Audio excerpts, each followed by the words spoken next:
if you really, really want to build a meaningful brand that can hopefully stand the test of time, you have to have an emotional or inspirational component to what it is that you're doing. So good. Welcome to the Jasmine Star Show, where we talk about life, business, and today we are talking about life after the exit, before the exit, in the middle of the exit. We're talking a lot about building businesses, and I'm very honored to have a conversation with somebody who is, I have to tell you, this gentleman's reputation preceded him. I was in Austin, let's say like a year and a half ago, and that was an event, and it was a group of entrepreneurs, and we went riding in these, I don't even know the name of them. They were just fast cars. They were like race cars. I don't know. It was something that we don't do in California. And it was like some sort of, I'm going to ask him right now, but he probably knows. And we were racing these fast cars. And I was one of two women at the entire event. It was like 30 of us. And we were there and people had kept on whispering this name, Richard Ryan. Richard Ryan. And I was just like, who is this guy? And then I come to find out somehow there's coffee involved. And somehow I found out he's in Austin. And I was like, I'm going to find out who this brother is. And so I plot and I plot. I happened to connect with a former podcast guest, Sam Parr, who is also co-founder of Hampton, an entrepreneur group that I am a part of. And rumor on the street, Richard Ryan was a part of that group too. So you want to know what? I did a little digging. I did a little research. I could not be more excited and impressed that he agreed to do the show, share his journey with you, inspire you to do big things, and also talk about what we do after. What is the legacy we leave on part of our business? Welcome to the show, Richard Ryan. I appreciate it. Thanks. Yeah, I didn't tell you about like how it was like whisperings of your name. Rally ready. That's what you were. Rally car. See, Yeah. now, how did you know this? Well, I mean, fast cars in Austin. That's one of the few places outside of Coda. So yeah, no, that's such a fantastic facility and organization. We got a good Rally relationship. cars. Yeah. It was rally cars. And it made for great social content. But listen, I told my husband after that event, I'm like, if there's one thing you do for our daughter, you're going to teach her how to drive stick. All the guys knew how to drive stick. I didn't know how to drive stick. So I'm getting like a stick lesson at a rally car. So I'm like going a whopping all of like 60 miles an hour thinking I'm like living life on the edge. So it was great to kind of be brought into your orbit organically via that way. And so I know that you've done really great, incredible, massive things in your business. And so, you know, just off camera, we were talking, how you had mentioned, oh, when people ask me what it is I do, we're not going to get to that part. Okay. So for those of you who are watching, we're going to break this podcast into 3 sections. We're going to talk about probably what he's most known for, which a lot of times after you've done something really successful, you're like, I'm going to do something even greater, different, better on my terms. We'll talk about that. And then we're going to talk about that, how he was able to achieve like really some massive success. And then we're going to talk about being a subject matter, not expert. We'll get to that in a second. And at the end, we're going to talk about what we do with our legacy. Like, what do we do when we have achieved the things that we have set out to do? And how do we continue to push ourselves in the boundaries that we are most known for? So let's start off with a little bit of, what are you most known for? Because there's a lot, though. Yeah, it's tough. It depends on who you're asking, because I feel like I wear so many different hats that there's a lot of people who don't know the other kind of personas. Early days, when I was teaching myself to program, I was building in the world of mobile and early days of social. I built a YouTube app, had it in the App Store 4 years before YouTube did because it was native to iOS at the time, tying that to AdSense, predating the partner program, and built a lot of relationships in the world of tech during those stages between Alphabet and YouTube and their acquisition of that during the whole DMCA drama and whatnot. So the mobile app stuff in the world of technology was kind of like a flag or feather in my cap, and was also doing comedy and entertainment stuff. I did stand up for probably 5-7 years, and got in the world of television, and the internet was cast in the top 100 YouTube channel at that time. And then I carved off my own piece of the internet at that point in time. Just What year is this? This is 2009, Okay. 2010 maybe. Okay. And when I really started thinking about how do I do this in a way that doesn't take away from the team that I'm part of now, I really was like, well, I don't want to get burned out. How do I create content on a regular basis? How do I optimize it for SEO and all these other different things? And I started a firearms kind of adventure, explosive, slow motion channel. And for me, it was easy because I had pre-existing relationships with studios and ad agencies. And so every time they had a new movie come out, I could consult for them on creative marketing strategies, but they'd also hire me to integrate the product for the release. It was really, really cool because now a lot of these things, attribution models, are kind of standard practices, whereas 2010, studios and ad agencies were throwing a lot of spaghetti at the wall. Okay, give us an example. Tell us a Yeah, story. so say any movie, any movie comes out, they'll have a budget and they'll allocate X amount to traditional media and then X amount to digital. Back then, the digital budget was discretionary. There was no real attribution model. I mean, you still had Google and AdSense and various different methods of tracking pixels and everything, but it wasn't nearly as sophisticated as it is today with cookies or unique identifiers within the phone and sharing information among apps. And then they would just take money and say, hey, look, we're going to allocate $5-10 million to this. What could we do with that? That we could, if the movie's successful, they would go to their superiors and be like, look what we did. It was because of this. And there was no way to really authenticate their data sets. And so now it's way more sophisticated.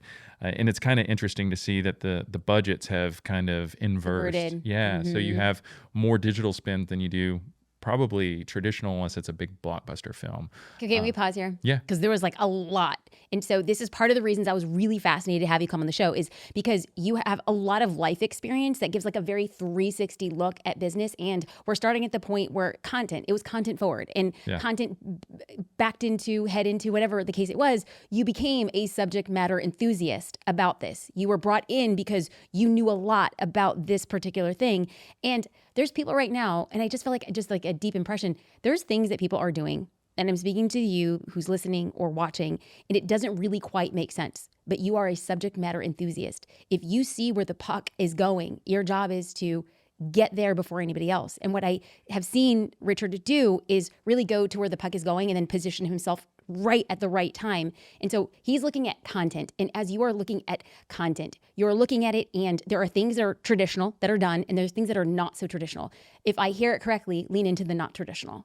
Yeah. I mean, kind of to sum that up too is luck is the intersect of preparedness and opportunity. That's right. And so being passionate about what it is that you're doing gives you a little bit of a competitive advantage because your curiosity leads you in places that might not be as boring or status quo. And sometimes you can find an edge there. And for me, that's been great because a few examples, actually some bad examples, was YouTube and 360 video, right? Because I am a software developer, I was able to work with a YouTube product team to inject Python script into my videos, 3D printed camera housings for GoPros and stitched them together in post-production, and had some of the first 360 videos on YouTube, jumping from a hot air balloon and all these other different things. And while that didn't take off, it's just these emerging technologies that just get me or keep me excited about the content creation process or even the development process. Like who knows, like maybe that I could have came out a business that sold 360 hardware, software solutions or something. I don't know. It's not really something that I'm passionate about, but that little bit of I don't know, that spark kept everything else going. So wow. I guess the other lesson learned in that is you have to know when to cut bait too. Yes. So like, I'd say one of my biggest flaws is follow through in a lot of ways. Okay.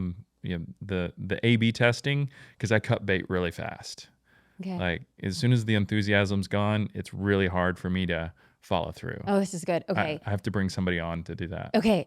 This is good because I see a linchpin between the stories. And so we talked about the 3 parts of the podcast and we talked about what you're most known for. And you're like, it depends who you're asking to. It depends what chapter of your life. Yeah. And I also, when we talk about being a subject matter enthusiast and then also talking about cutting bait or bringing somebody in to run that, let's talk about a business where you got it off the ground, it was doing really well, and then you had to bring somebody in to really push through execution. Yeah, I mean, I wouldn't take the credit for this really because it's a team effort in that. But Verizon Media and Hearst Publications did a joint venture where they were launching a new technology or tech stack for video, Go 90. And they were trying to do it to compete with YouTube cross platforms, desktop, mobile, and everything. And they were one of the largest procurers of media for probably a couple of years. I mean, they were buying up everything, scripted, reality, music, events, all these different things. And they specifically wanted to target the Heartland millennial male. And so the executive team brought me in and they were like, hey, look, we want to do this thing on essentially a daily editorial news product. And we want you to be the kind of focal point of that. And at the Can I time, ask why? Like, how are you on this list? Like the millennial, do you say millennial Midwest male? yeah, the Okay. Heartland millennial excuse me. male. Yeah, Okay, it's a Heartland. mouthful for sure. It's funny but they're very, very much looking for the younger. Wait a minute. Were you in LA at this time? I was, Okay. yeah, I was. So you're in LA, but they see Heartland. They were in New York, yeah. Okay. Well, I joke that people inherently gravitate towards the things that they disagree with you on. So whenever I was in Los Angeles, I was the gun-toting redneck, but when I was in Nashville, I was the gay-loving liberal. And, Okay. yeah, but they, I had a YouTube channel, and at that time it was called Rated RR. I got a cease and desist from the MPAA. This is a play on my initials, Richard Ryan. But being young and everyone's YouTube channels early days didn't probably have a whole lot of thought into the naming and nomenclature of it. But they said, hey, look, we want to call this thing Rated Red. Red being a play on the conservative demographic and everything. Your channel, Rated RR, it makes a good kind of segue into that. Anyways, they brought me into Studio Nashville, and we came up with a media strategy. Okay, hold on. Yeah. I just have to pause. For those of you who are watching and listening, he was brought into the room based on the content he was creating. Correct. And so I think that I just need to like say it again and again. It's like it's a disproportionate amount to be perceived as or known as a subject matter enthusiast or even a leader in the field. And so an opportunity came to you because of the content that you were creating. Correct. Okay. But also my relationships with the studios and ad agencies prior, because I had a proven track record in high level strategy and the execution of that. Good. Because content creation is an extremely important aspect of it, but the strategy from the ground floor and a product launch is extremely important. For newer people to the space, it's probably more important for you to get reps on. If you have enough money and talent, then the strategy is important because the execution is everything, at least, from their perspective, because they're going to be burning a lot of cash to get going. And I think that they ended up, not with us, but the whole initiative was over, I think, $1 billion. And what they had, I might be a little bit off on that, but I remember between the mobile app and all the shows and everything that they were buying and all the intellectual property they acquired over that period of time, it was a substantial amount of money. It was a lot. So did they bring you in the capacity of a creator or as a strategist? Both. Oh, so, that's beautiful. So that's how we negotiated the contract and justified my compensation, because they have internal SOPs and regulations around compensation, and I was So did they originally bring you on as a creator? They were wanting to bring me on as talent and an executive producer and the creative strategist. Okay. And I was like, well, that's not enough money for me. So they literally combined the salary of all the roles to justify my comp. Because I was like, I don't want to go.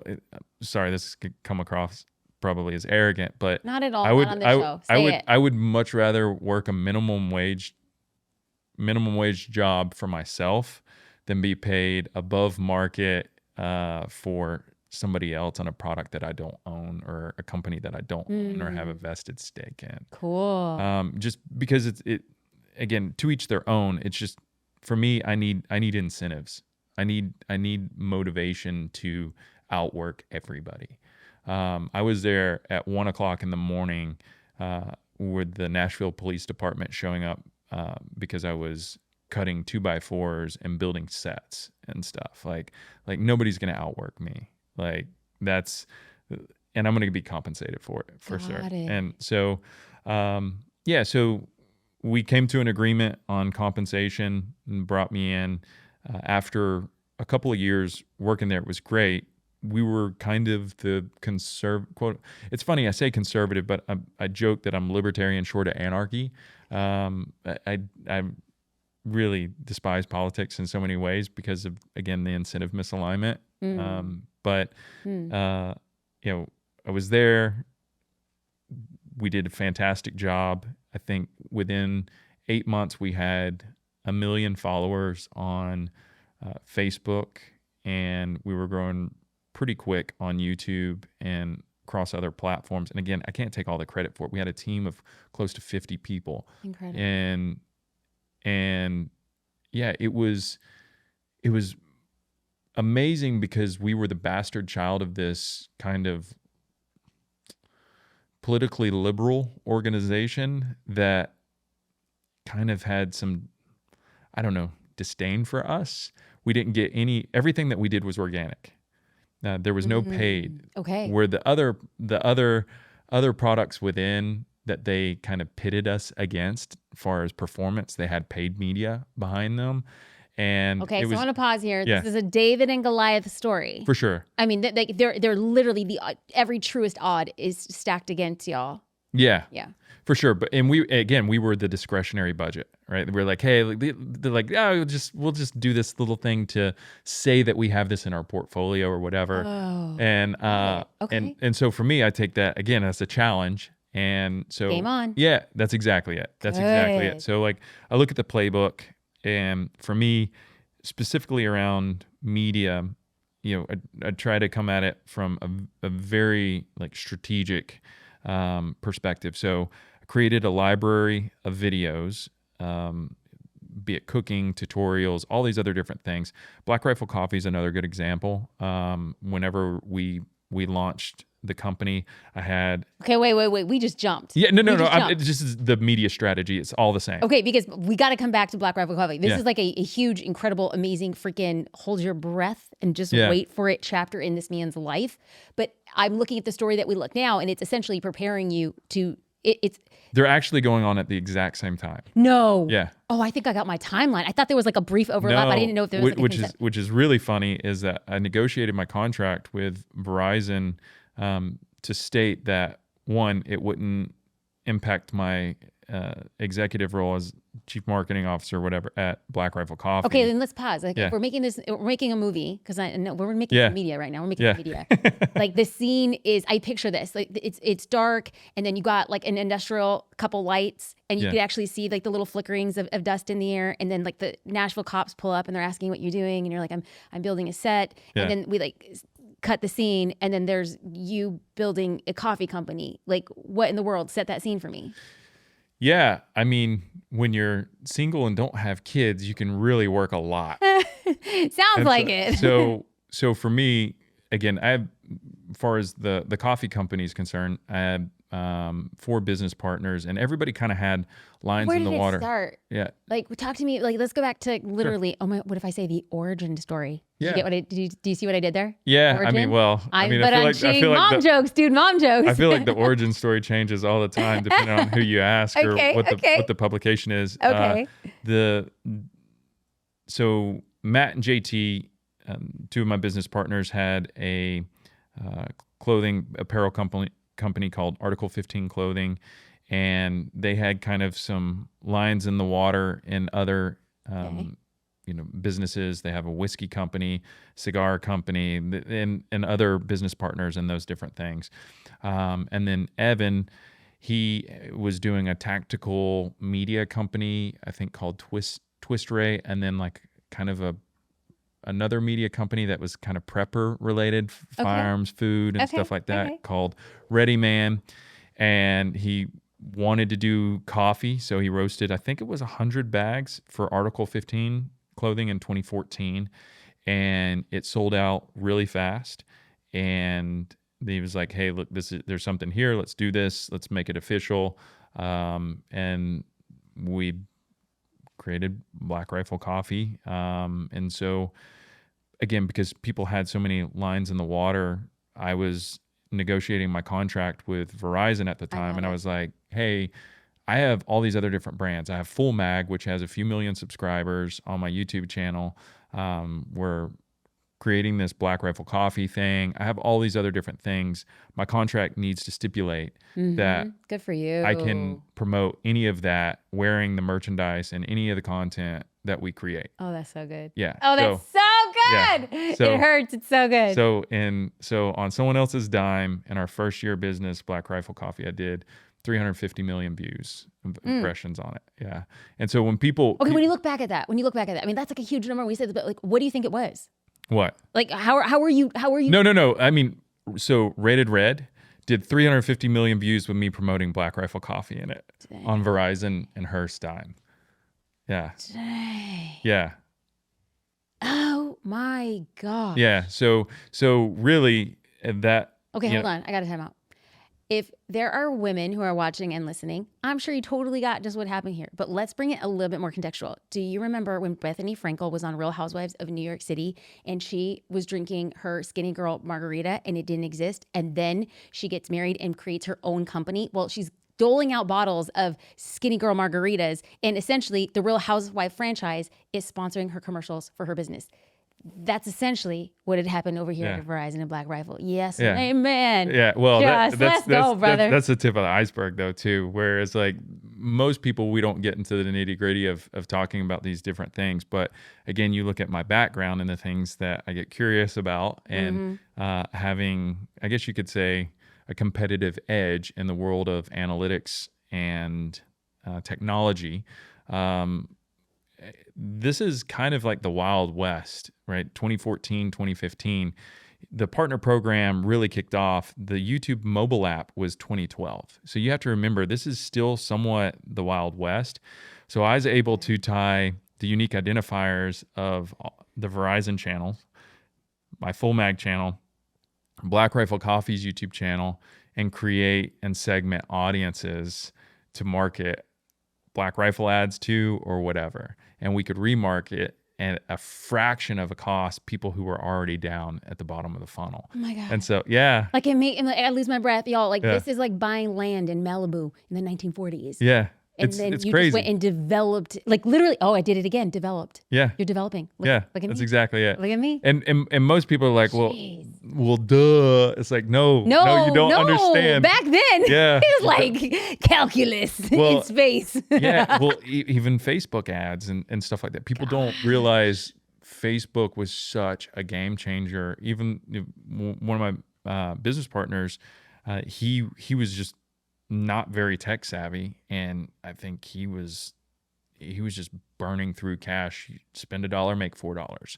Like, it was a no-brainer on Facebook early days. Now everything's way more competitive and it's saturated, and again, you just have to be where the land is cheap, curious and excited, and you'll find the edge. That's why you're the rich one of us. I was like, the land is cheap. You're like, go with curiosity. I was like, okay, I'm gonna listen to you. Okay, but hold on. Like, there's so much here. I know a bit of like a punchline in this story, or like not a punchline. I know a bit of a peak. And so for people who are watching and listening, and you're like, where do these two stories intersect? Hold on. Because Verizon is great and it's another feather in his hat, but Black Rifle is the thing that is really like, to my best understanding, this is like a leapfrog moment in life, right? Yeah. It's like the culmination of skill sets and curiosity that led you here. But before we get into, I was wearing merch and getting free advertising on other people's channels that I was all upfront with in the beginning. Yeah. And everybody was co-signing. So you're building two major pipelines of success. What happens with, let's go back to the I'm building sets, Nashville, Flickers of Dust in the Air. Where did the stories intersect? They're going the exact same time. Right. So where I'm building the sets in March of 2015. Does Black Rifle get so big that you step away? Okay. Yeah, I mean, the first year. Or maybe they don't intersect. I'm sorry. Yeah, the first year we did, I think, $1 million in revenue at Black Rifle. Now, what were your anticipations? Like, you guys were like, I think there's something here. Do you guys set like goals for like, hey, we have a coffee company and we think we could do $1 million, or we have a coffee company, we think we could do 500,000? Like, where were you guys at?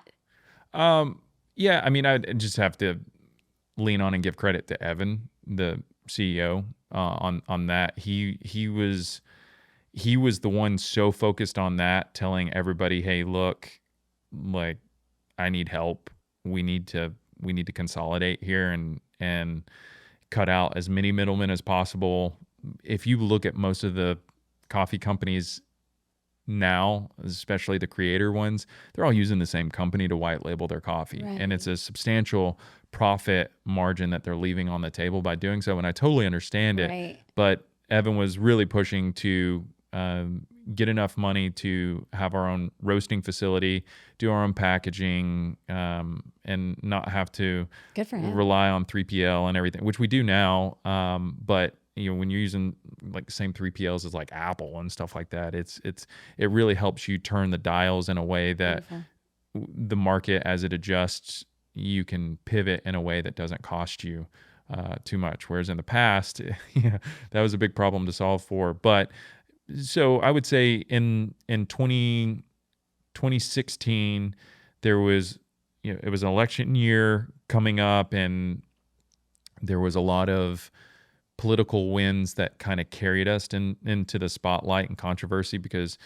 You mean Black Rifle carried Black Rifle into the spotlight? Yeah, because Starbucks was very very vocal in their leadership as to border policy and things of that nature that really led the conservative talking heads to look for a conservative coffee company to endorse instead of the liberal elite coffee company. And so that really was a catalyst for us as a company. But again, intersect of opportunity and preparedness, right?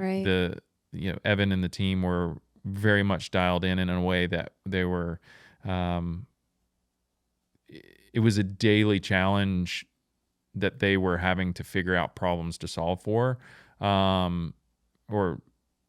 figure out ways to solve for problems. Yeah.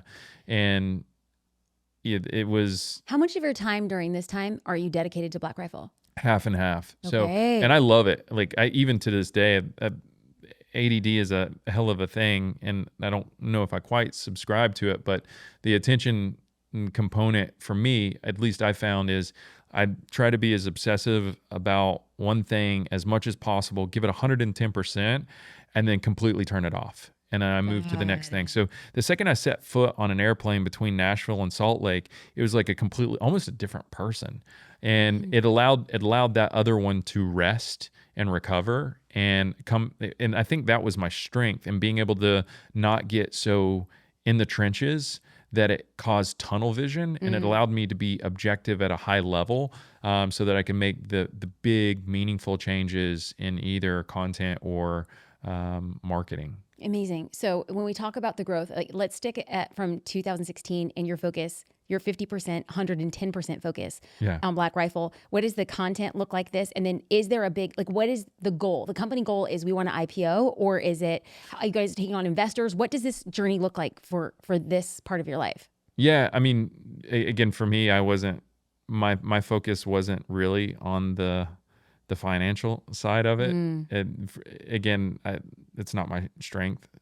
So you're focused, like, marketing is your marketing and media strategy. And so, as an example, both Rated Red and Black Rifle, and most of the companies that I would consult for, because it's a playbook that's worked for me historically, especially when you bring something up off the ground. What I did was I created a library. Some people will call it a binge library. For me, it was really about SEO. So for Black Rifle, it was all things coffee, how to make using a Chemex, how to do this, how to ground this, like reviews of this, coffee tutorial, how to make a latte, blah, blah, blah, blah, blah. And then a complete library of all things coffee related. So whenever we did do something that was sensational, that did get a lot of traffic, all those other videos would index higher in search and related, because people would want to learn about that stuff. And so we would actually bring people from outside the funnel, if they're looking for how to make coffee from a Chemex, because our viral videos did really well. They would they would be served up these other things in search. So what I understand is the Chemex video wasn't a viral video, but they No. would search, how do I make coffee with Chemex? And then you're using Black Rifle Coffee as like, I'm going to show you how to do this with Black Yeah. Rifle Coffee. And then they'd be served up the viral videos that kind of came after. Correct. So the way, just to distill it down as simple as possible, the first step in this strategy for both was education. Yeah. So education and information is a library of videos that provides value, whatever it is. Rated Red, it was cooking videos to how to bait a fishing hook, whatever it is, right? Things that resonate with that audience and that demographic in a way that they find value. And then the second thing would be the entertainment vertical. So we were really good at it. I could blow things up and film stuff in slow mo. Like when you were like the how to make coffee using a Chemex, how to do a cross comparison between coffees or the most caffeinated coffee, and then you do the viral videos. Were you involved? Were you the front person? No, I mean it was a combination. A couple of my business partners, Matt and JT, and Matt has his own YouTube channel and everything, and this is also part of the strategy. The entertainment component to it, which is kind of cool. I was able to get my buddies paychecks at Verizon because you bring them in for the real one. Yeah, dude, it was great. Like That's so good. all ships rise. That's all ships rise. So good. So like the way I look at it is like if you navigate the world seeking to be a parasite or parasitic relationships, you'll just start burning bridges. But if every time you make a phone call to someone, they're like really excited to pick it up because they know that there's going to be an opportunity at the end of it, it makes your relationships, everything better. It's not, it's what can I contribute to us and not what can I get from you.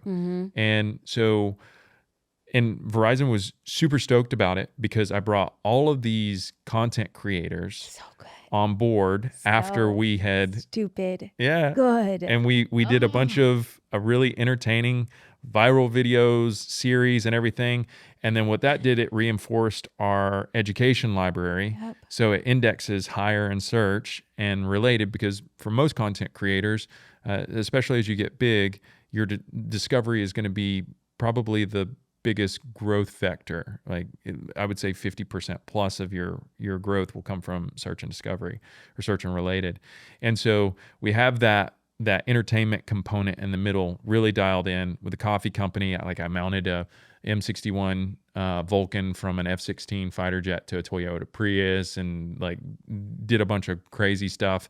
And we would get views, and then people would be reinforced with the education library. And then the third component to it, if you really, really want to build a meaningful brand that can hopefully stand the test of time, you have to have an emotional or inspirational component to what it is that you're doing. So good. And so we had to make sure that we shifted focus on veterans and the veteran community in a way that showed how we were giving back, telling their stories.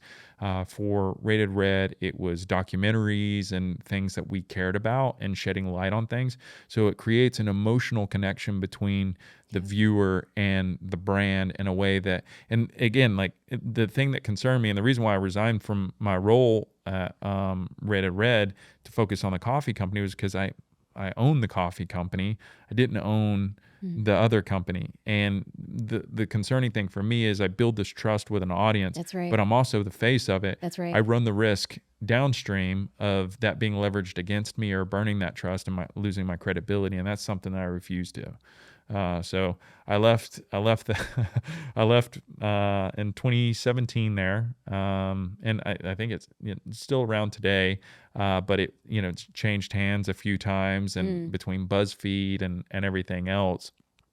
And, I'm very much in a different place now. So that's okay. Yeah. So when you leave Rated Red, you go all in. Black Rifle. Yeah. And so does that change your role? Does it change the amount of content you're creating? Because if you were 50-50, or were you where are you at this point in your journey? Yeah, I mean, it changes a few things. Typically, I'll lean on producers and editors and predators, shooter editors, and everything that I've used in the past. I have a really good network of people that I can lean on to do those things, so I'm not always in the trenches. And it allows me to be on camera talent or focus on dialing in scripts or whatever it is. But it was clear that the company was growing at a pace that was greater than a lot of our skill sets. And for me, that's not something that I was like, hey, look, as far as the coffee company is concerned. Can you explain that to me like I'm 5? When you say the company was growing greater than our skill sets. Yeah. I know you can't speak for anybody else on the team, but from a CMO's perspective, it's growing beyond your skill set. Can you give me like an example like I'm 5? Yeah. I mean, well, for one, I would say the CMO of a Fortune 500 company is completely different from the CMO of a cash flowing mom and pop business, right? Yes. And how do I put this in a way that doesn't insinuate anything? I think the bigger companies get, the more nuanced politics become with board structures and shareholders and I got that. PE or VCs and everything else. And that's not, I'm a builder. So that's what I like to do. Okay. Yeah. So you're, for all intents and purposes, you can live 100 lifetimes. And I mean, I don't know, 100 lifetimes. We'll see what inflation's like. Well, I mean, okay. 99 lifetimes. And so you get to this point where you're like, I love my life and I like being a builder and I like doing it my own way. And, I need to probably spend more than $80,000 to go through the money that I have worked for and earned. Sure. And it is what it is. But if I was spending 80, that's where I'm at and happy. And I love that. And so you get to this point and you have achieved a level of success in so many different ways. I mean, I've done a lot of research, and back in LA, you're building an app for actors to find listings. And then you're living in Islos. Because you made a reference to an elote, and I'm like, what? Oh yeah, no. So I lived a few places in Los Angeles. I lived downtown in MacArthur Park for a period of time. That was right after I was like sleeping in my truck and taking showers at 24 Hour Fitness, because they had like a smoking deal. It was if you paid for 24-hour. Oh snap! If you paid for a 24-hour fitness membership for 2 years in full, your annual renewal was $19. So I paid, until like a few years ago, I paid $19 a month or $19 a year for a 24-hour fitness membership. And that was all because it was a place for me. They were all over the place. I could go in there, I could take a shower, and then I could sleep in my truck. But yeah, I lived in MacArthur Park, loved that. It was pre LA Live days. It wasn't known for being really safe for a lot of people, but I loved it. I felt like it was a really tight-knit community. I don't think I've ever lived anywhere that I really enjoyed the community that much, which is ironic because the crime rate was probably higher than most. Right. I'm like, okay, so for people who don't really understand, like making reference to MacArthur Park, it's not at all what genuinely anybody would say, oh, like, this is a safe place to be. Like, no, it's the Rampart division. There's literally shows made about the crime, and fictional and documentaries. And so I'm just kind of like picturing you in that area. Loved it. Yeah. Loved it. And so, again, when you talk about gangs, they don't, excuse me for the reference, but they don't where they eat. And so it was extremely safe. Like the elderly parents would be out on the porch and everything, and I'd be like, hey, how's it going? It's like, oh, and I was like tealing up my yard because I was renting a porch, and the guy who owned the house rented it out. Hold on, we got to pause there. You were renting a porch. Yeah. So okay.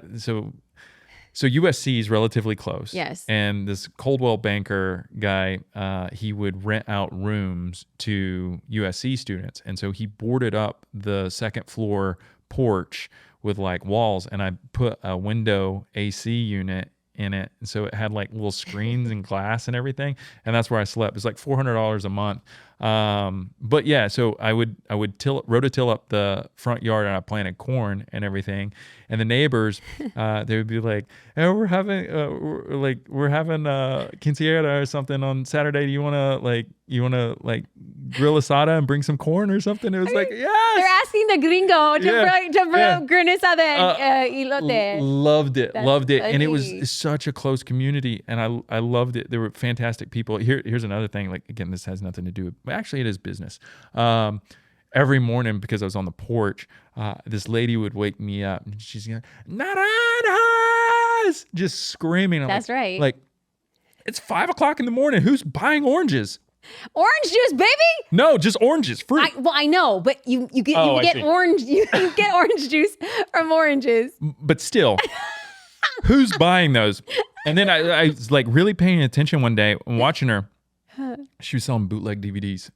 It's hilarious. Code. That's Yes, code right there, yes, brother. That's yes. code. So like it was great. It was great. So learned a lot of things there, but the community was so amazing. So amazing. And I say this now. I'm bringing that up. Like I'm taking this again. If we're playing out a movie, we flash forward to a considerable time before. Yeah. And so you found gratitude, satisfaction, living in a porch, meeting a lot of success, and money means something, and then it doesn't mean anything if you're not happy, if you're not building. Yeah. And you get to this point where you have optionality.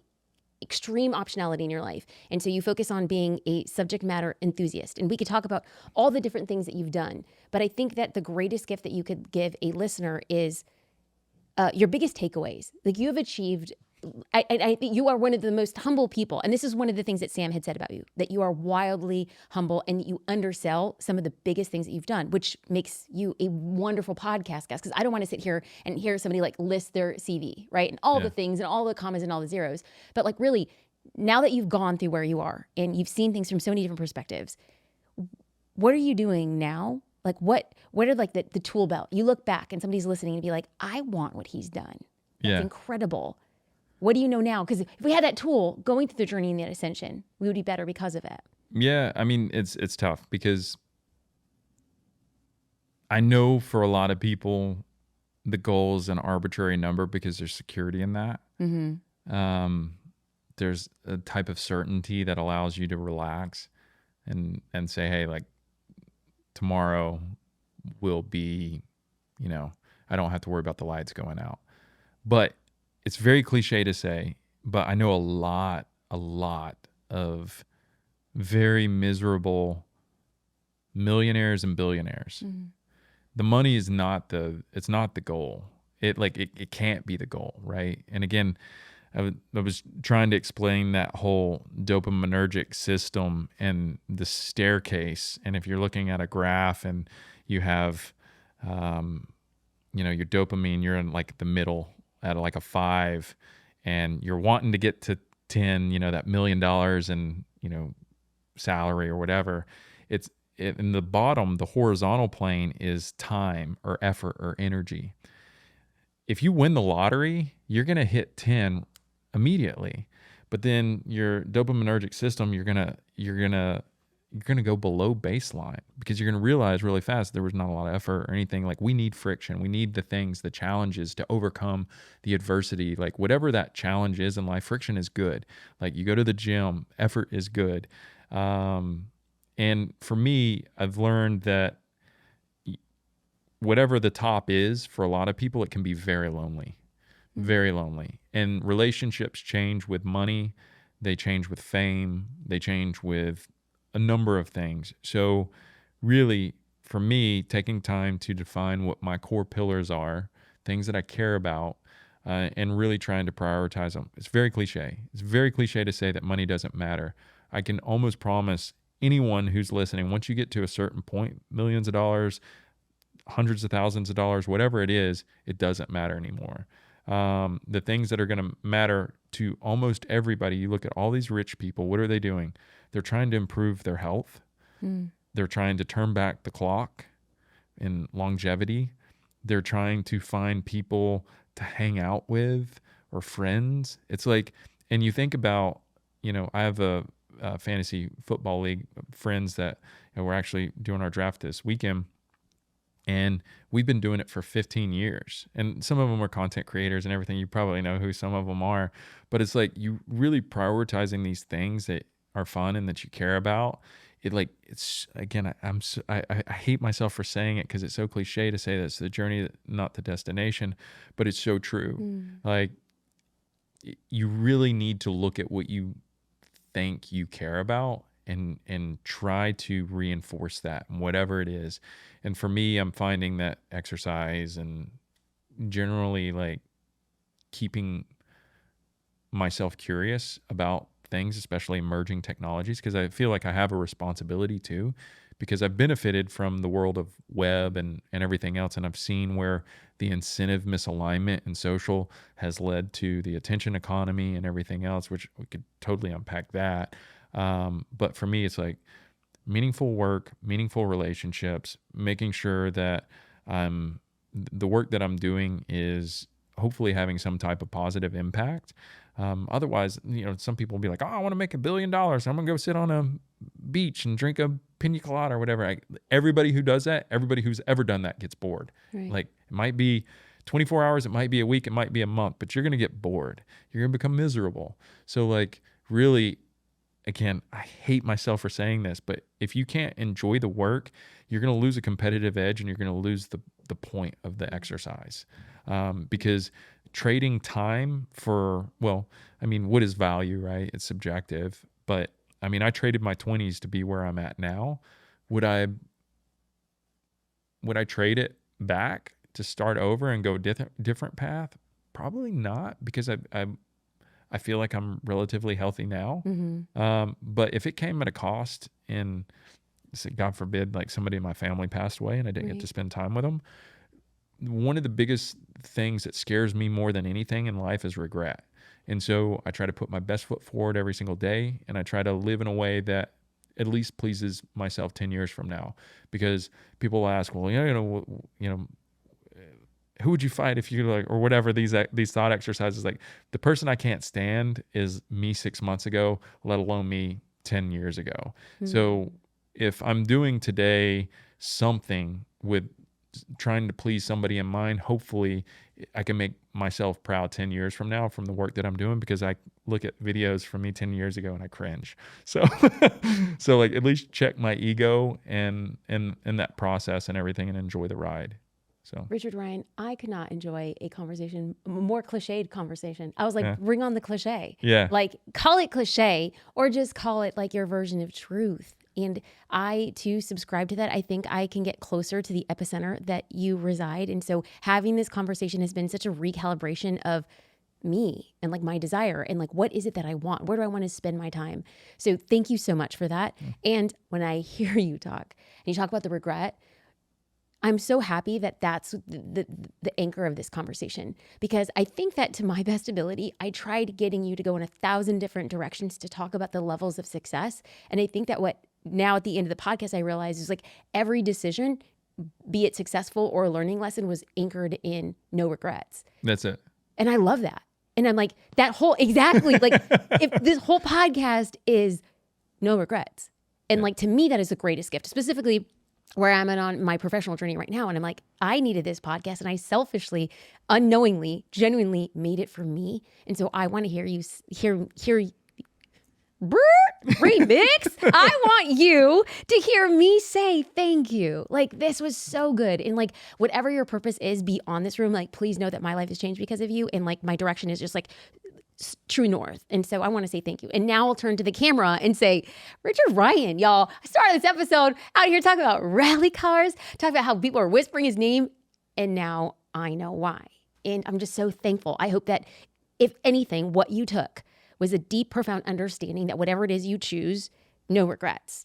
Richard, how can people find you if they wanted to connect? Or like, talk to me. Like, if you're not in a state of like personal brand and reaching out and all those things, if there's organizations that you're like, if this meant anything to you, like, I know that you do a lot of philanthropic work, so let's shout that out. Yeah, so I am writing a book right now. I'll you can follow me on various social media platforms. Again, I do I do struggle with personal branding because I wear so many different hats. I Yes. feel like you alienate so many people when I post photos of dogs or cows, and then, at Google or wherever. But, one of the projects I just launched, and again, if any of your entrepreneur audience are in the world of tech and, they want to reach out and collaborate in any capacity, I just launched warriordog.com, where we took and military working dogs used to be euthanized when they were retired because they were classified as military equipment. And that changed here recently, fortunately, because of Robbie's Law. And this organization, the Warrior Dog Foundation, exists to see that these veterans, these canine veterans, get to live out their retirement. And sometimes they're able to find homes for them and whatnot. But what I did was I created a tech stack for them that put RFID and NFC in their collars, and then I put cameras all throughout the facility. So you can sponsor one dog and you get a curated media feed as they live out their life in the organization. So it's radical transparency in supply chain. And I'm actually working with a cattle company, so you'll quite literally see calf to table, that process, and just looking constantly to find ways to create more meaningful relationships. Get curious, no regrets. That's it. Oh, that's so amazing. Thank you. I appreciate you. You are a true gift. Ladies and gentlemen, thank you for listening and watching The Jasmine Star Show. What an honor and a privilege that I get to make this show.